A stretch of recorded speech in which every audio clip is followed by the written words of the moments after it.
오늘 하나님 말씀은 우리 빌립보서 말씀입니다. 1장 27절부터 28절 우리 같이 더 일어서서 서신 다음에 우리 같이 이 말씀 같이 읽도록 하겠습니다. 읽겠습니다. 오직 너희는 그리스도의 복음에 합당하게 생활하라. 이는 내가 너희에게 가보나 떠나 있으나 너희가 한 마음으로 서서 한 뜻으로 복음의 신앙을 위하여 협력하는 것과 무슨 일에든지 대적하는 자들 때문에 두려워하지 아니하는 이 일을 듣고자 함이라. 이것이 그들에게는 멸망의 증거요 너희에게는 구원의 증거니 이는 하나님께로부터 난 것이라. 아멘. 네, 앉으시고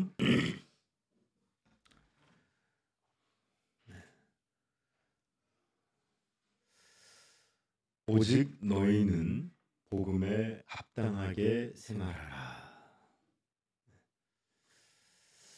여러분, 우리는 지난 설교에서 들었지만 사도 바울의 마음에 큰 갈등이 두 가지 큰 욕망이 있었다. 그것 때문에 갈등이 있었다는 것을 알고 있습니다.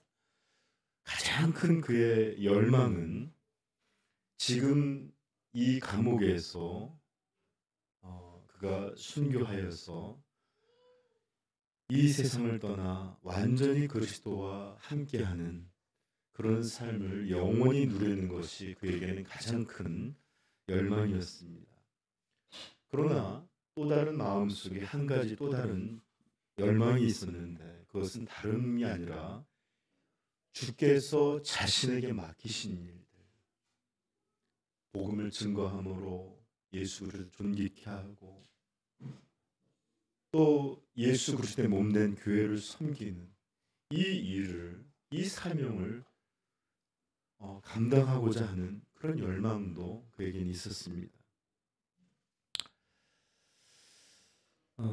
그래서 그는 살든지 죽든지 그가 살아있을 때 또는 죽었었든지 얻고자 했던 것들이 남아있었고 아직 그의 삶에 그런 것들이 남아있었고 그러기 위해 이 사명을 감당하기 위해 다시 한번 그는 이 육신의 삶의 이어짐에 대해서 생각하고 또 말하게 됩니다. 그래서 또한 빌립보 교회의 교인들을 바라보며 그들의 유익을 위하여 이렇게 말합니다. 24절입니다. 내가 육신으로 있는 것이 내가 아직 살아있음이 너희를 위하여 더 유익하리라. 그리고 그것들이 구체적으로 어떤 것인지는 우리 이제 계속 25절, 26절에 있는데 한번 우리 같이 읽어볼까요? 내가 살 것과 너희 믿음의 진보와 기쁨을 위하여 너희의 무리와 함께 거할 이것을 확실히 아노니 내가 다시 너희와 같이 있으므로 그리스도 예수 안에 있는 너희 자랑이 나로 말미암아 풍성하게 하려 함이라. 너희를 위하여 유익할 것인데 너희 믿음의 진보, 너희 기쁨, 예수 안에 있는 너희의 자랑들 이런 것들이 더 충만하고 풍성하게 되게 될 것이다. 이렇게 사도는 그 유익들에 대해서 말하고 있습니다. 여러분 이런 바울의 마음에 완전히 그의 마음을 지배하고 있는 것이 어떤 것인지 우리는 들었죠? 바로 그를 구원한 예수 그리스도에 대한 사랑. 이것이 바로 사도 바울의 마음에 있어서 그것이 불꽃이 되어서 그렇게 살았고 그렇게 죽기를 바라고 또 나머지 있는 사명에 대해서 말하게 하는 원인이자 비밀이었습니다. 그래요. 그는 진실로 예수님을 사랑했습니다. 또한 그분의 이름, 그분의 복음, 그분의 교회, 그분의 성도들 이것들을 예수 그리스도를 사랑하는 것처럼 또한 사랑했습니다. 그러한 마음이 있었기에 지금도 주님의 교회로 불리는 빌립보 교회를 향하여 그 사랑의 마음으로 이렇게 권면을 하고 있는 것입니다. 오늘 우리가 읽은 내용이 바로 그것입니다. 우리 27절 초반만 한번 읽어볼까요? 그 사랑이 어떻게 표현되어 있는지. 오직 너희는 그리스도의 복음에 합당하게 생활하라. 여러분, 이것은 저주의 말이 아니에요. 그들을 불편하게 하고 어렵게 하고 불필요한 부담들로 압박하고자 하는 말이 아닙니다.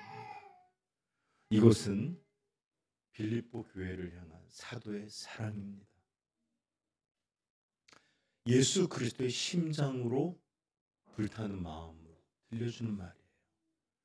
그들이 온전하게 참되게 잘되게 하고자 하는 그런 마음이에요. 이 땅에서 그런 마음을 찾아본다면 아마 부모의 마음이 가장 비슷할 것이에요. 부모의 마음. 나는 못 먹고 나는 좀 못 입고 고생을 해도 내 자식들만큼은 잘 되기를 바라고 남들로부터 사랑과 존중받기를 바라는 그런 마음. 네, 사도가 지금 바로 그런 마음으로 빌립보 교회를 향해서 권면하고 명령하는 거예요. 여러분, 반드시 꼭 기억해야 하셔야 합니다. 하나님이 우리에게 명령과 규율과 법 이런 것을 주신 것은 여러분들의 자유를 제한하거나 어렵게 하거나 억압하려는 것이 절대로 아니에요. 이런 주신 모든 명령들은 여러분들의 참된 복락, 생명, 참된 즐거움을 위해서 여러분들에게 주신 사랑입니다. 우리는 요즘 느헤미야를 읽고 있는데 느헤미야 9장에 보면 포로에서 돌아와서 이제 이 예루살렘 성벽을 건설하고 그들이 영적인 모임으로 모여서 이 율법을 낭독하고 9장에 보면 그 돌아와서 이스라엘이 회개하는 장면이 나오는데 9장 29절에 이렇게 말합니다. 주의 율법을 복종하게 다시 주의 율법을 복종하게 하시려고 그들에게 경계하셨으나 그들이 교만하여 사람이 준행하면 그 가운데의 삶을 얻는 주의 계명을 듣지 아니하며 주의 규례를 범하여 고집하는 어깨를 내밀며 목을 굳게 하여 듣지 아니하였나이다. 어떻게 회개했냐면 사람이 준행하면 그 가운데서 삶을 얻는 주의 계명들, 주의 명령들을 듣지 아니하였다. 이게 바로 회개의 주된 내용이었습니다. 에스겔서 20장 11절도 이런 말씀이 나옵니다. 사람이 준행하면 그로 말미암아 삶을 얻을 내 율례를 주며 내 규례를 알게 하였고 생명 얻게 하려고 멸망치 않게 하려고 하나님에게 이끌려고 규례와 법과 말씀을 주셨다는 말입니다. 여러분, 이렇듯 모든 하나님의 법, 모든 하나님의 규례, 율례는 우리를 위한 하나님의 사랑이십니다. 여러분들, 우리 부모들이잖아요. 다 이제 우리 또 자녀들이 또 성장해서 부모가 됐는데 아이들에게 몇 시에 일어나라, 몇 시에 자라, 몇 시에 밥 먹자 괴롭히기 위한 것입니까? 너네 한번 괴롭힘 당해봐. 나도 내 부모한테 당했으니까 너네 한번 죽어봐. 이런 거 아니잖아요. 그렇죠? 여러분, 운전할 때 수많은 신호등과 속도 제한과 법규, 운전자를 괴롭히려고 있는 것입니까? 아니에요. 여러분들을 보호하고 생명을 누리기, 생명이 빼앗기지 않고 그 가려는 길들을 더 원활하게 하려는 그런 목적으로 주어져 있는 게 신호등이요, 법규요, 이런 것들이에요. 오늘 사도도 동일한 마음으로 빌립보 교회에게 명령합니다. 오직 너희는 복음에 합당하게 생활하라. 자, 사도는 지금까지 자신의 신앙, 사명 이런 것들을 얘기했다면 이제부터 나오는 내용들은 빌립보 교회가 가꾸져 있었던 실제적 문제들에 대해서도 다루게 될 것입니다. 이게 바로 사도가 살아있음으로 얻게 된 유익이에요. 그냥 자기들끼리 내버려두는 것이 아니라 이렇게 믿음의 아버지가 된 이런 사도가 그들의 문제들에 대해서 이렇게 들려주게 있는 것. 이게 바로 유익이에요. 여러분, 이런 권면들을 참된 유익으로 들을 줄 아는 지혜와 믿음이 우리들에게 있기를 축복합니다. 여러분, 우리 인생들은 누구 말 듣기 싫어요. 다 자기가 잘난 것 같아요. 누가 뭐래도 개똥 철학이 있든 어쨌든 간에 내 멋대로 살기를 바래요. 그러나 성도는 하나님의 말씀을 듣고 그런 권면을 들려주고 때로는 우리에게 책망하고 때로는 우리를 엄하게 하는 이런 것이야말로 사랑이자 또 하나님이 내게 베푸신 정말로 복이고 유익이다 라는 것을 알게 되는 성도, 이게 지혜 있는 성도예요. 잠언에도 나오죠. 무지한 자는 훈계를 멸시하나 지혜로운 자는 훈계를 사랑하게 됩니다. 이런 여러분들 지혜가 있기를 축복합니다. 자, 오늘 사도가 우리에게 들려주고 싶은 이 말, 이것은 꽤나 강한 어조의 명령입니다.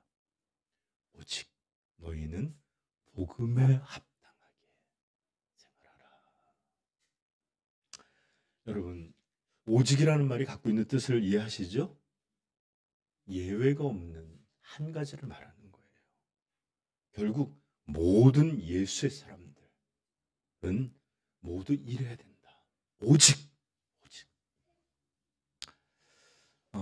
합당하게라는 말은 악시오스라는 단어가 쓰였는데 합당하다, 적합하다, 일치하다라는 의미를 갖고 있는 말이에요. 그렇습니다. 이 말을 우리가 이해해 보면 우리 그리스도인들은 모두 강력하고 독점적인 삶의 기준, 그 뭘까요? 그리스도의 복음에 합당하게 생활해야 한다는 것입니다. 누구도 예외 없이 예수의 사람이라면 이 복음에 일치해서 이 복음에 적합해서 살아야 한다는 말이에요. 여러분, 합당하게라는 말 이해하기 어려우면 자식은 자식으로서 합당하게 행해야 되죠. 그리고 또 남편은 남편으로서, 아내는 아내로서, 또 부모는 부모로서 여러 가지 이렇게 합당한, 국민은 국민으로서 이런 뜻으로만 이해해 주셨으면 좋겠습니다. 여러분, 복음에 합당하다라는 말이 갖고 있는 의미는 사실 굉장히 풍성하고 다양하고 깊은 의미가 있어요. 그런데 오늘 여기서 이것들을 다 다루기는 어렵고 또한 복음이라는 것이 어떤 것이었기 때문에 어떻게 살아야 된다라는 이 전체 내용을 또 다 말씀드리기도 쉽지 않아요. 물론 다음 주에는 조금 더 여러분들 복음에 합당하게 산다는 것이 구체적으로는 어떤 삶일까에 대해서 전하겠지만 오늘은 그런 내용을 구체적으로 다루지 않겠습니다. 그렇다 할지라도 분명하게 성경이 우리에게 요구하고 있는 것이 있습니다. 뭘까요? 성도는 모두 반드시 복음이라는 기준에 따라서 합당하게 살아야 한다. 이것을 우리에게 명령하고 있습니다. 세상의 풍조를 따라 살라는 거 아니에요. 세상이 유행하는 삶의 방식도 아니에요. 세상이 좋다, 훌륭하다 말하고 있는 가치관도 우리 성도들의 삶의 기준이 될 수 없습니다. 내 개인의 성향, 내 개인의 기호, 나 자신의 선호하는 것이나 특성, 이런 것도 우리 삶의 기준이 될 수가 없어요. 우리는 언제 어디든지 반드시 우리 그리스도인들은 예수께서 우리에게 보이신 이 복음, 이것에만 기초하고 이 복음에 일치하고 복음에 합한 삶을 살아야만 합니다. 복음에 합한 삶, 바로 이것이 예수 그리스도의 사람들의 절대적인 그리고 유일한 기준입니다. 그러므로 여러분, 복음에 합한 삶 이루어질 수 있도록 여러분 소망할 수 있길 부탁드립니다. 자, 그렇다면 복음에 합한 삶은 도대체 어떤 걸까요? 아니, 목사님 그거 다음 주에 한다면서요. 잠깐만 들려드리려고요. 신약 성경은 그것에 대해서 복음에 합한 삶이 어떤 것인지 꽤 다양한 방식으로 묘사하고 있는데, 그중 하나를 여러분들과 함께 읽으면서 이런 것이 어떤 모양일까를 그냥 대략적으로만 여러분들에게 소개하려고 합니다. 자, 신약 성경 골로새서 1장 10절부터 12절 말씀입니다.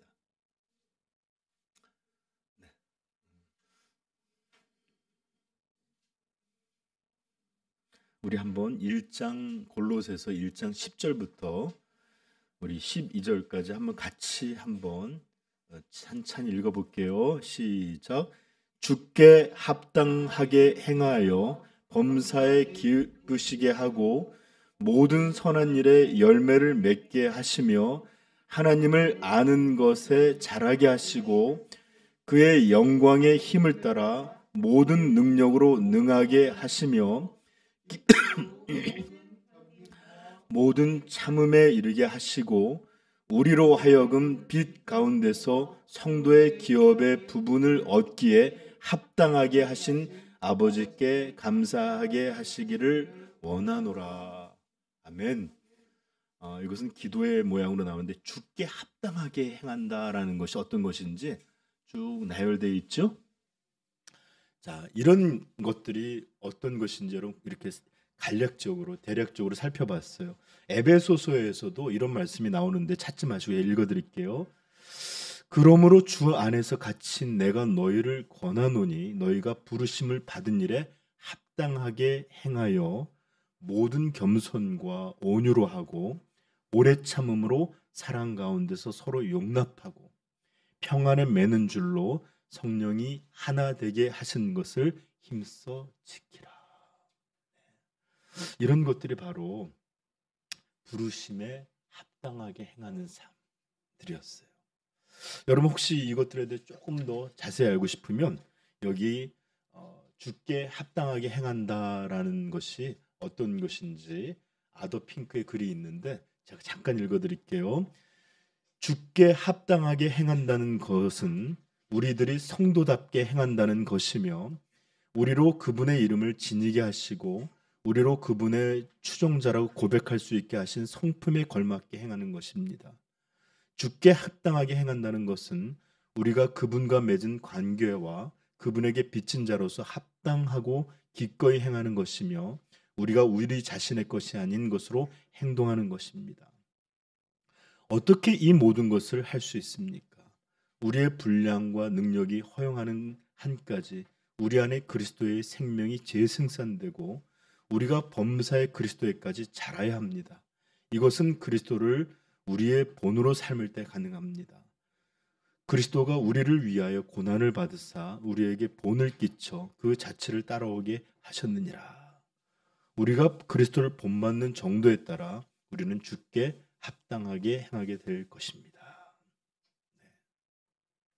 복음에 합당하게 라는 말은 결국 예수 그리스도를 닮는 삶이라고 아더 핑크는 가르쳐주고 있어요. 소설에 보면 예수라면 어떻게 하실까라는 책이 있어요. 그렇죠?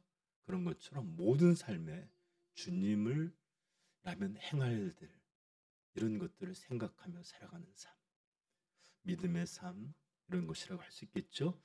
여러분 사실 우리가 교회에 와서 듣고 배우고 하는 모든 신앙의 삶의 목표가 뭘까요? 그것은 다름 아닌 예수 그리스도를 닮아가는 것이고 또 다른 말로 하면 그리스도의 복음에 합당한 삶이란 어떤 것이냐 이런 것들에 대해서 알아가는 일이에요. 그러므로 여러분들 그 내용이 구체적으로 어떤 것인지 오늘 다 다루지는 않겠지만 반드시 우리의 삶은 오직 너희는 복음에 합당하게 생활하라 하시는 것처럼 나의 삶은, 그리스도인의 삶은 반드시 복음에 합당해야 한다. 이것이 우리의 절대적인 기준이다 라는 것을 잊지 않기를 부탁드립니다. 자, 저 좀 보십시오. 여기서 잠시 성경을 읽을 때 종종 우리 성도들이, 현대 성도들이 범하는 실수들에 대해서 잠깐만 여러분 언급하면서 다른 말씀을 좀 전할 텐데, 그것은 어떤 것이냐? 성경을 우리 현대 그리스도인들이 너무나 우리 시대 자기 상황에 맞춰서 읽고 생각한다라는 것이에요.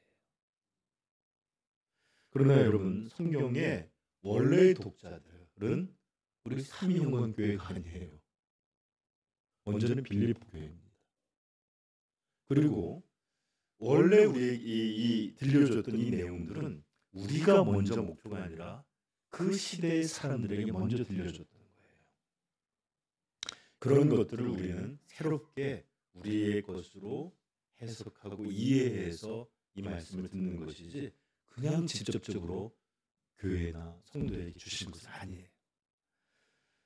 그러므로 우리는 반드시 어떤 말씀을 읽을 때 이것을 처음 들었던 그 상황, 그 교인들의 입장에서 읽는 필요가 있어요. 이해할 필요가 있어요. 그래서 오늘 우리도 빌립보 교회의 상황을 먼저 살펴보는 것이 말씀을 잘 이해하는 데 도움이 되리라 믿습니다. 빌립보 교회는 전에도 한번 소개했지만 유럽의 서구사회에 세워진 첫 번째 교회였어요. 원래 바울 사도와 그 팀은 지금의 터키라고 할 수 있는 그 소아시아라는 지역에 먼저 복음을 편만하게 전하고자 했지만 성령께서는 그런 지역이 아니라 오히려 유럽으로 복음이 전해지도록 인도하셨어요. 그래서 바울은 그 유럽에 가서 복음을 전했는데 그 첫 번째 세워진 교회가 바로 빌립보 교회입니다. 그래서 서구에서 제일 오래된 교회가 어디냐? 지금은 남아있지 않지만 어쨌든 빌립보 교회예요. 바울 일행이 기도처를 찾기 위해서 갔던 곳에서 옥감 장수였던 루디아 가족을 만나게 되고 또 귀신 들렸던 여종을 풀어주게 되고 감옥에서 간수를 만나서 또 그의 집에 불려가서 그의 가족들에게 복음을 전하면서 그 예수 그리스도를 믿게 된 사람들에 의해서 세워진 교회가 바로 빌립보 교회였습니다.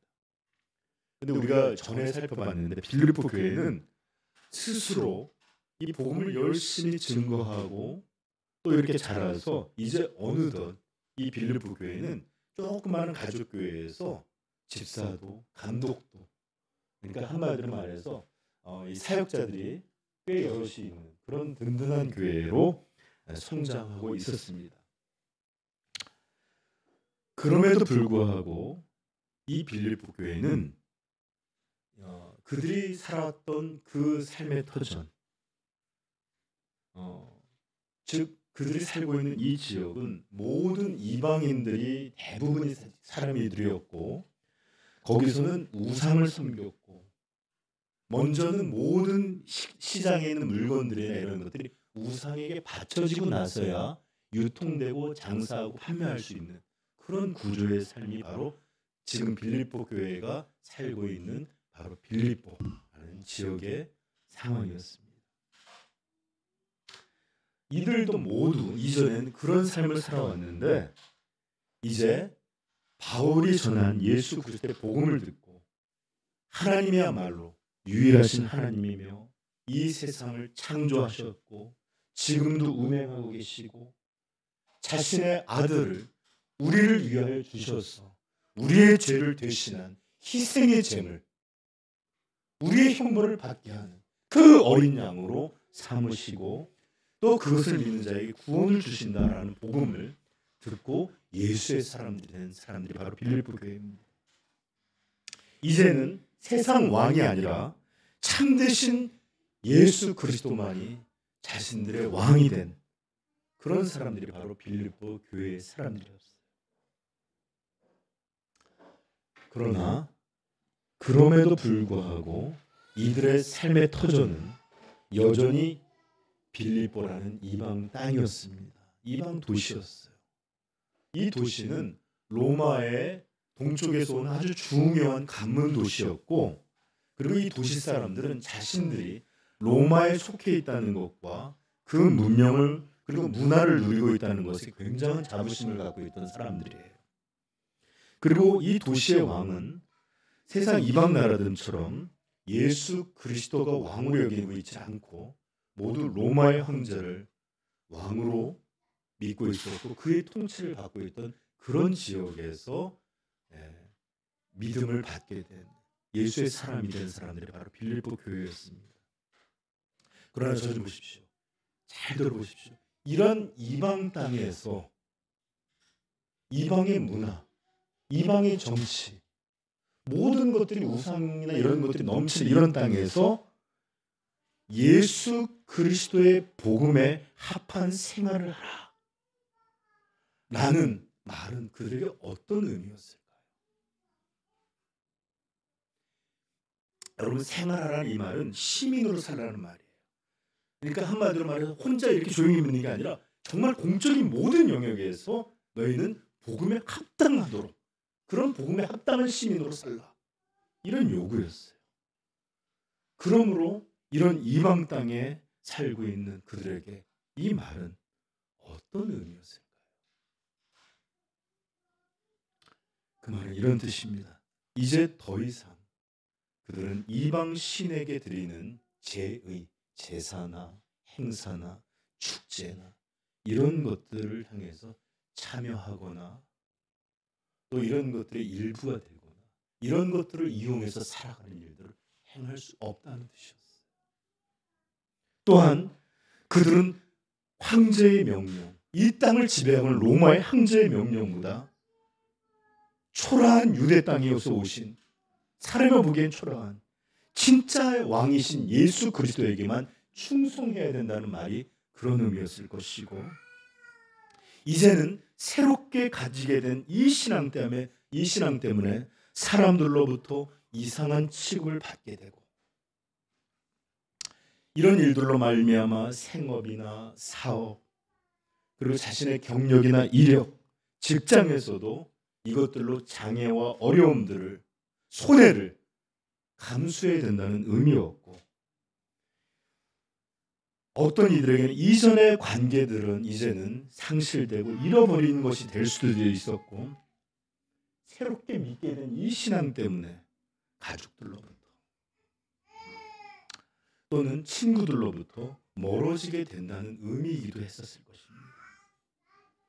그리고 당시의 사회적인 분위기를 볼 때 이 말은, 복음에 합당하게 시민으로 산다는 이 말은 이 신앙 때문에 직접적인 물리적인 학대, 물리적인 핍박, 물리적인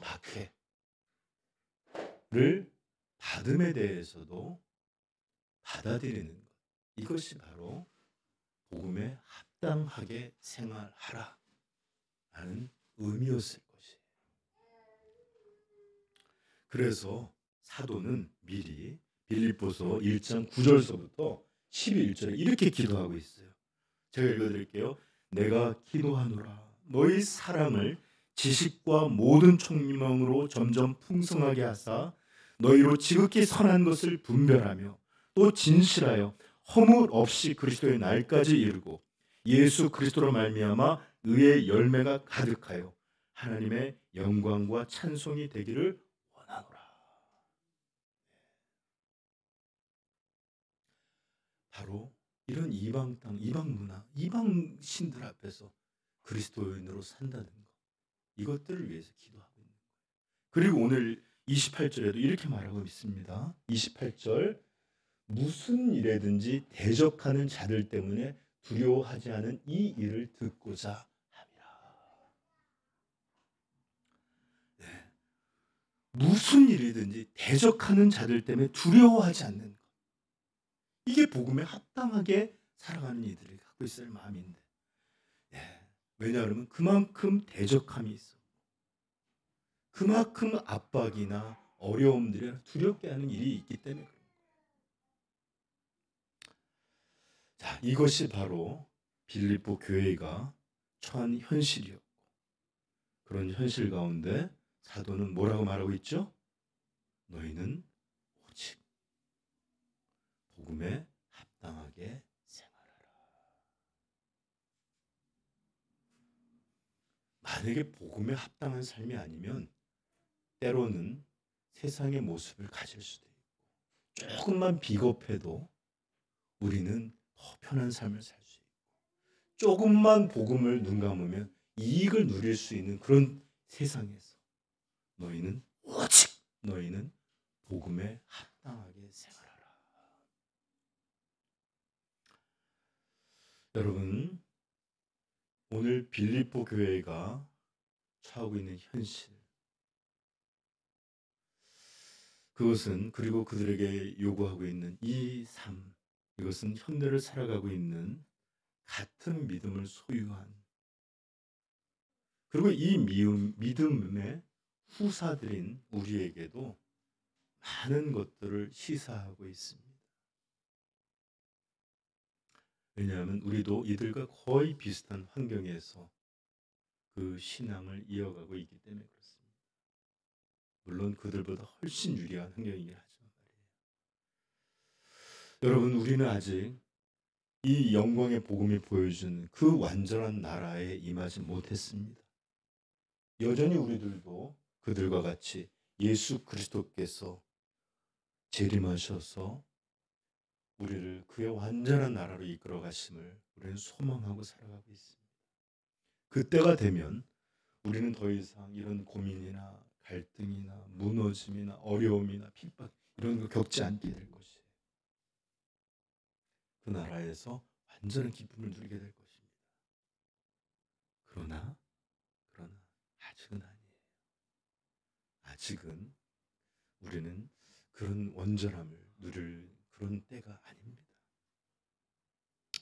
여러분, 우리가 살아가는 이 세상도 완전히 세속화된 그런 곳에서 살고 있습니다. 우리가 살아가고 있는 이 세계는 점점 물질 중심적인 삶, 점점 돈이나 황금을 만능주의로 여기는 삶, 모든 것이 육체나 권력이나 이런 것들이 점점 중심이 되어가는 그런 세속적인 사회에 살고 있어요.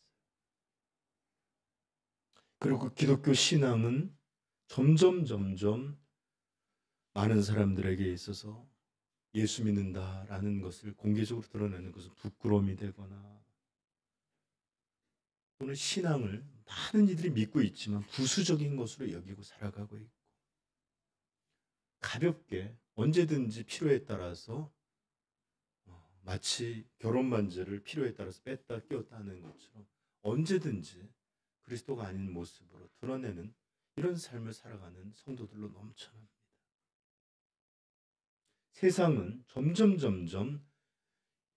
신앙 믿는 것들에 대해서 비난과 조롱으로 대할 것이고, 이전에 여러분 말세가 되면 예수 믿는다라는 것 자체가 적대감을 갖게 되는 주요한 이유가 될 것이에요. 바로 이런 곳에서 우리도 살고 있습니다. 그런데 우리는 이 사회에서 어떤 하나님의 말씀, 그 명령을 듣고 있습니까? 빌립보 교회와 똑같은 명령을 듣고 있습니다. 오직 너희는 그리스도 복음에 합당하게 생활하라. 이것은 우리끼리 교회에 있을 때만 필요한, 그렇게 주어진 명령이 아닙니다. 그것은 개인의 경건 속에서 기도하고 말씀 볼 때 우리 마음속에만 이루어지라는 명령도 아닙니다. 우리가 봤듯이 빌립보 교회와 똑같이 어떤 환경, 어떤 사회의 모습, 어떤 종교적인 분위기, 어떤 불이익, 이런 모든 것들 가운데 오직 너희는 그리스도의 복음에 합당하게 생활하라 라는 명령을 주어진 거예요. 그런데 성도 여러분, 너무나 안타깝게도 오늘날 현대 교회는, 우리 그리스도인들은 이 신앙 고백이 가진, 나는 복음을 믿어요, 예수 그리스도를 믿어요 라는 이 말이 가진 무게와 책임, 이것에 대해서 거의 알지 못하는 시대가 되었습니다. 제가 얼마 전에 연예인들의 수상 소감을 대해서 본 게 있어요. 무슨 상입니다. 그럼 나와서 하나님께 영광을 돌립니다. 예수 그리스도께서 이러면서 이런 하나님께 영광을 돌리는 이런 이 수상 소감들이 참 많더라고요. 제가 깜짝 놀란 거는 그 연예인들 중에 저 사람도 할 정도로 하는 사람들이 많았어요. 저는 개인적으로 이것도 그들에게는 굉장히 큰 용기일 수 있다. 왜냐하면 예수 믿는다는 것 자체가 되게 많은 이게 제한이 많잖아요, 그렇죠? 용기일 수 있고 또 그것도 나름의 신앙으로 믿어요. 이 공개적으로 우리가 이렇게 신앙을 드러낸다는 건 참 쉽지 않잖아요, 그렇죠? 그래서 참 훌륭한 부분일 수 있겠다. 그런데 또한 걱정도 들었어요. 왜냐하면 이런 하나님께 영광을 돌립니다, 주님이 나의 하나님이십니다, 이런 이야기를 한 사람들이 다른 프로그램에 나와서 다른 곳에서 인터뷰를 할 때는 불신자보다 더한 이야기들을 하기도 하고, 또 술 먹고 벌어졌던 농담 이야기들을 같이 깔깔거리면서 나누기도 하고, 또는 음주운전 사건이나 연예계에서 벌어지는 수많은 사건 사고에 그들의 이름이 또 등장하여 채우기도 하고, 그러므로 그들이 말했던 이 하나님께 영광을 돌립니다라는 수상소감이나 고백은 도대체 어떤 무게가 있을까 하는 생각을 하지 않을 수 없었습니다. 그럼 유명인들만 그런 건 아니에요, 사실. 우리 보통의 그리스도인들도 같은 성도들과 또는 믿는 사람들과 나눌 때 참 많은 신앙의 이야기도 하고 여러 가지 말들을 합니다. 그런데 그 말들 귀하죠. 그런데 그들의 고백에 따르는 책임, 무게, 대가, 이런 것들에 대해서는 거의 알지 못하는 사람들 같을 때가 얼마나 많은지 몰라요. 그러하기에 오늘날 우리 그리스도인들이 전하는 복음, 자랑하는 예수, 이런 것들은 너무나 가볍게 여겨지고 여기저기서 비난과 조롱을 함께 받는 일들이 우리 삶 속에서 그렇게 자주 보이는 모습일 것입니다. 여러분 생각해 보십시오. 세상이 우리를 조롱하는 것은 우리가 전한, 우리가 말하고 있는, 우리가 고백하고 있는 신앙 내용 때문에 우리가 조롱받는 거 아니에요. 우리가 전하는 예수 그리스도라는 인물 때문에 우리가 비난과 욕, 조롱을 듣는 것도 아닙니다. 또한 우리가 세상이 아닌 예수 그리스도라는 참된 주인에게 충성하고 있다는 것들 때문에 우리가 욕먹고 조롱당하는 거 아니에요. 대부분 우리가 욕먹고 조롱당하는 것은 우리들이 하는 말 자체가 아니라, 우리들이 고백하는 신앙 고백의 내용들이 아니라 바로 우리의 삶들이 자신의 하는 말과 일치하지 않기에 세상으로부터 조롱과 욕을 먹는 것입니다. 우리의 삶이 말하는 이 내용과 다르게 복음에 합하지 못하기 때문에 세상으로부터 비난받고 조롱받는 것이에요. 바로 이것이 오늘날 교회가 처한 현실입니다. 따라서 세상은 이제 우리 그리스도인들이 가진 신앙 고백에 대해서 진지하게 여겨주질 않아요. 공개적으로 우리가 어떤 예수를 증거하든지 뭘 하든지 이것들 자체를 진지하게 여겨주질 않아요. 왜 그럴까요? 저는 그 원인이 그들에게 있다고 생각하지 않습니다. 왜냐하면 우리가 먼저 그 신앙에 진지하지 않기 때문에 그래요. 우리가 먼저 우리의 가벼운 삶, 우리의 삶이 복음과 일치하지 않는 삶, 이런 것들을 때문에 이 고백이 가진 가치와 무게, 진지함, 이런 것들에 대해서 우리는 전혀 진지하게 여기질 않고 등한시했고 이것들에 대해서 헌신하지 않는데 누가 우리의 고백에, 증거에 이것들을 진지하게 여겨줄 수 있겠습니까? 그러하기에 세상은 신앙을 가벼이 여깁니다. 심지어 우리 자신만 욕먹으면 좋을 것 같지만 우리의 이런 가볍고 천박한 삶 때문에 우리의 믿음의 중심이 되는 복음마저도 그 십자가와 구원과 하나님의 사랑과 하나님의 아들 예수 그리스도도 마저도 우리로 말미암아 세상에서 조롱을 받게 되는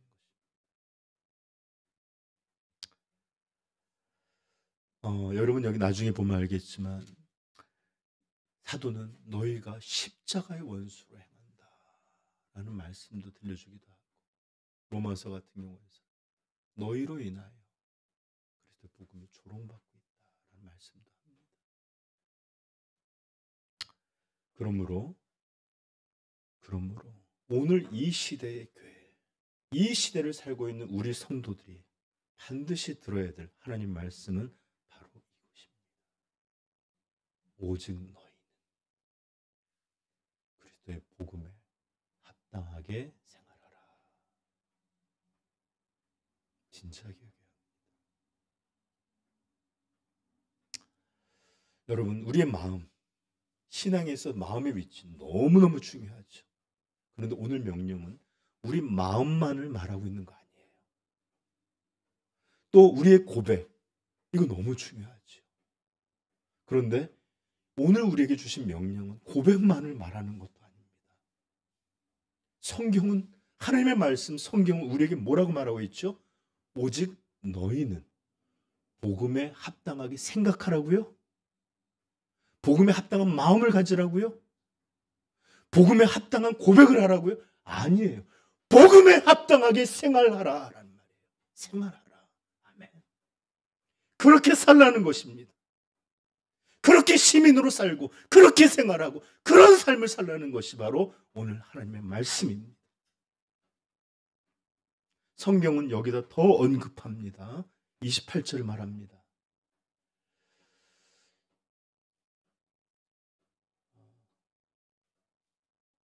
27절. 오직 너희는 그리스도의 복음에 합당하게 생활하라. 이는 내가 너희에게 가보나 떠나 있으나 내가 너희들과 가까이 있든지 떠나 있든지 아니 내가 이 땅을 떠나든지 어떤 조건에서든지 어디서든 누구든지 어떤 환경에서든지 그리스도인들은 반드시 복음에 합당한 삶, 이런 삶을 살아야 한다.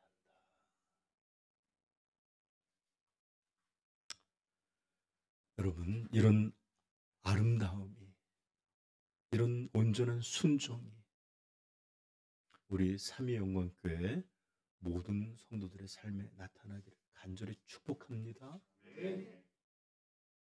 믿음이 실천과 분리되어 있고 말함이 산과 나뉘어져 있는 이 시대, 그러하기에 많은 이들이 실족하기도 하고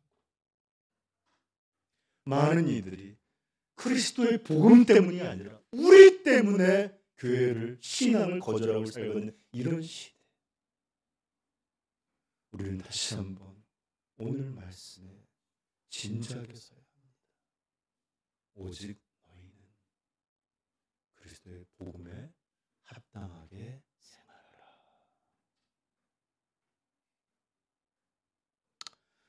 이런 축복이 우리 삼위영광교회에 임하기를 우리 주님의 이름으로 소망하며 축복합니다. 기도하겠습니다.